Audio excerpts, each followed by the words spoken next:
आज तक जितने बड़े महापुरुष हुए हैं, जिनका जीवन बदला है, उनको प्रतिकूलता का दर्शन करके बदला है। तो कभी प्रतिकूलता आए, उस समय आनंदित हो कि मेरे ऊपर अब भगवान की कृपा हो रही है, कि मुझे सतमार्ग में चलने की प्रेरणा मिल रही है। अगर सतमार्ग छूटा, ये सब तो एक सेकंड के लिए आप विचार कीजिए। अब अपना सुधार कर लो, अपने जीवन को सत्य में ले आओ, तो अगला जो होगा वो बहुत जोर का होगा। चाहे जन्म हो तो श्रीवान, कुलवान, धनवान, वैभव संपन्न ऐसे, और भक्ति की अनुकूलता, भक्ति की अनुकूलता, खास बात श्रीवान, धनवान, कुलवान नहीं, खास बात भक्ति की अनुकूलता। अगर इस जन्म में भगवत प्राप्ति नहीं हुई तो भगवान श्री कृष्ण ने गीता में कहा है कि मेरे भक्त का नाश नहीं होता, मैं कुलवान, धनवान, श्रीवानों के कुल में जन्म देता हूँ और फिर पुनः भक्ति का माहौल देता हूँ, और पूर्व का जो भजन छूटा हुआ हो वहीं से उसको, अब बिल्कुल ऐसे ही रहो जैसे रह रहे हो, बिल्कुल संसारिक बन करके रहो, लेकिन अंदर का चिंतन आपका बदल जाए, अंदर के चिंतन में आपकी यश की भावना न रह जाए, अंदर के चिंतन में आपको धन बढ़ाने की भावना न रह जाए, अंदर का चिंतन हो जाए प्रभु बहुत जन्म व्यतीत हो गए, अब एक बार आपसे मिलना चाहते हैं, एक बार आपसे मिलना चाहते हैं प्रभु, मुझे आप चाहिए, अब संसार नहीं, तो बात बन जाएगी, तो बात बन जाएगी। तो इसलिए आनंद पूर्वक भगवान का नाम जप करो, बिल्कुल चिंता मत करो। बाबा, क्या नाम जप से हो जाएगा पूरा? ये हम अपने जीवन का अनुभव बताते हैं, सांख्य योग और अष्टांग योग और कर्म योग और भक्ति योग, चारों योगों में प्रवेश रहा है।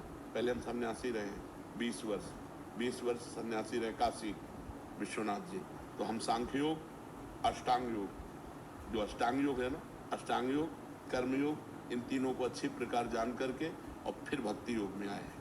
स्वयं भगवान शंकर से बढ़कर कोई ज्ञानी तो नहीं ना, सनकादि से बढ़कर कोई ज्ञानी नहीं, वो हरिशरणम सनकादि हर समय जपते रहते हैं, भगवान शिव राम राम राम राम राम राम जपते रहते हैं। हम वृंदावनवासी प्रिया प्रीतम के उपासी, तो जो राम में राह है वही राह है, जो धा है ये रस देने वाली वस्तु है।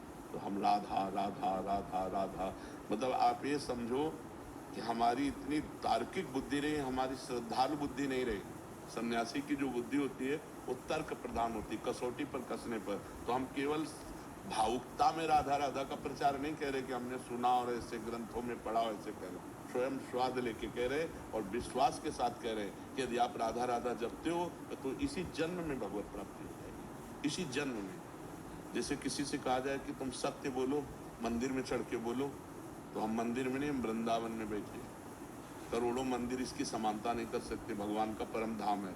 अगर राधा राधा नाम चल रहा है तो इसी जन्म में भगवत प्राप्ति हो जाएगी। हमारी आखिरी श्वास यदि राधा, तो मुझे श्री जी की प्राप्ति, भगवान की प्राप्ति हो जाएगी, इसमें कोई संशय नहीं, और किसी साधनों की कोई आवश्यकता नहीं। आप केवल अंदर ही अंदर चलाइए और लिखिए। देखो, हम जो कह रहे हैं उसको समझो, बहुत अधिक नाम जपने की हमें चेष्टा नहीं करनी, कम संख्या हो लेकिन मन लगा करके। जैसे हम, अब देखो, आप लिखो राधा, अपने दिमाग में लिखो, खुले नेत्र लिखो, या बाहर देखो, दिखाई दे रहा है राधा लिखा हुआ, वही कान में सुनो राधा, वही अंदर उठाओ राधा, ये तीनों का एकाकार हो जाए तो ये करोड़ों नाम जप के बराबर है।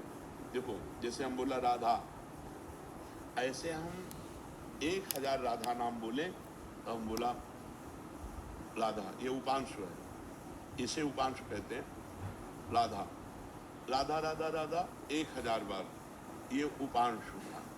अब ये ऐसे उपांशु हम 10,000 बार जप करें, अंदर देखते हुए बोले राधा, उपांशु 10,000 बार नाम जप करने का फल एक बार मानसिक में, इतना बड़ा फल है ये। ऐसे